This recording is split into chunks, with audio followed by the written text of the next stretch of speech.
얼마 전 코스닥 시장에서 유가증권 시장으로 이사를 갔죠. 증권가에서는 유가증권 시장 진입으로 주가 변동성이 줄었고 최고 실적으로 밸류에이션의 재평가가 있을 것이라고 하는데요. 오늘 종목연구소는 RF-PCB 업체 BH 분석해 보겠습니다.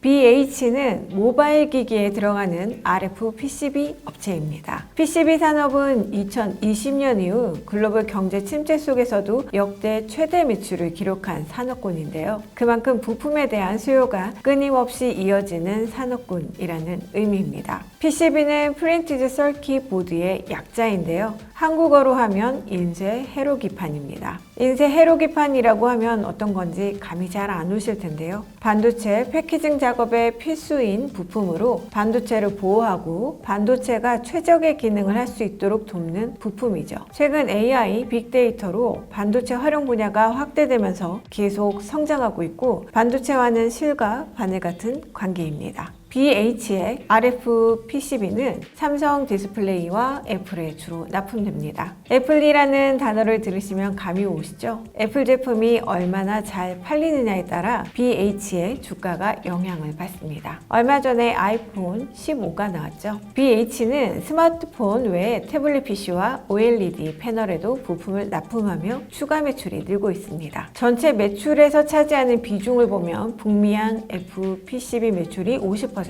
국내양 FPCB 매출이 21%입니다. 나머지는 기타 부품들이 차지하는데요. 기타 부분의 매출도 주목할 필요가 있습니다. 이 부분은 뒤에 설명해 드리겠습니다. 5월 말 이후 주가가 많이 올랐다가 지금은 등락을 반복하고 있는 중인데요. 증권가의 주가 전망은 매우 긍정적입니다. 일단 대신증권은 내년 애플 아이패드의 신규로 RF-PCB 공급이 늘고 전장용 매출도 확대돼 최고 실적을 경신할 것이라고 예상했습니다. 대신증권은 올해 2분기 영업이익이 전분기 대비 66% 늘어난 148억 원으로 컨센서스 132억 원을 넘어설 것으로 보았고요. 애플 아이폰 15에 부품을 공급해 올해 하반기 영업이익은 전년 대비 359% 늘어난 1,090억 원을 기록할 것으로 추정했습니다. 특히 애플 아이폰 15 모델은 직전의 14 모델 대비 초기 생산이 늘고 높은 점유율을 유지하고 있으며 프로나 프로맥스 등의 프리미엄 모델의 비중 확대로 매출과 영업이익이 크게 늘 것으로 보았습니다. 그래서 투자 의견은 매수이고요. 목표 주가는 41,000원 제시했습니다. 무엇보다도 대신증권은 24년에 주목했는데요. 구체적으로 제3의 성장이 예상된다고 표현했습니다. 애플 아이패드 디스플레이가 OLED로 변경되면서 추가로 경연성 PCB 공급이 늘 전망입니다. 대신증권은 올해 1,807억 원의 추가 매출이 발생해 24년 전체 매출은 2조 원을 넘고 영업이익은 1,683억 원을 기록해 최고 실적을 경신할 것으로 보았습니다. 메리츠증권 역시 아이폰 15 부품 생산이 시작되었는데 추정 초도 물량이 전작 대비 증가한 것으로 파악된다며 긍정적으로 평가했습니다. 또 프로 물량도 기술적인 우위를 가지고 있어 지난해와 같이 고객산의 높은 점유율이 유지되고 있고 이연 수요와 교체 수요로 하반기도 아이폰 15의 높은 출하량이 예상된다고 설명했습니다. 이에 투자 의견 매수와 목표 주가 38,000원을 제시했습니다. 유안타증권도 24년을 주목하며 투자 의견 매수와 목표 주가 38,000원을 제시했습니다. 2024년 북미 고객사양 태블릿용 OLED 패널에 부품이 탑재되면서 매출액 1,491억 원이 발생할 것으로 추정했기 때문입니다. 또 2027년 북미 고객사양 노트북용 OLED 패널 탑재 시 약 2천억 원의 매출이 추가 발생할 것으로 추정했습니다. 새롭게 판매처를 늘리고 있는 전장 부품 매출도 주목할 만합니다. 앞서 말씀드린 기타 부분 중 하나입니다. 올해 매출 비중 18%를 차지할 것으로 예상됩니다. 유안타증권은 GM, 스텔란티스, 포드 등에 들어가는 차량용 무선 충전기 BH-EVS의 올해 매출액이 2,735억 원가량 발생해 반영될 것으로 전망했습니다. 상반기는 BH-EVS 인수와 증설비용 발생으로 적자를 기록했으나 하반기는 흑자 전환이 가능할 것으로 전망했습니다. SK증권도 목표 주가를 4만 원으로 올리면서 BH에 대해 23년과 24년 실적 전망치의 반등이 이미 시작된 몇 안 되는 IT 기업이자 2024년의 변화가 가장 기대되는 부품사라고 밝혔습니다. 특히 이미 기대를 상회하는 동향이 감지된다고 하는데요. 디스플레이 고객사의 경쟁사들이 수율 확보에 어려움을 겪고 있고요. 태블릿용 OLED의 경영성 FCD 형태의 변화가 예상된다고 합니다. SK증권은 BH는 이러한 흐름에 앞서 경쟁사 대비 더 크고 빠른 증설 투자를 고려하고 있어 유리하다고 봤습니다. 반면 경쟁사들은 인력 확충과 개발 투자로 고전하고 있다고 하네요. 24년까지 실적만큼 주가도 힘을 내길 기대해 보겠습니다.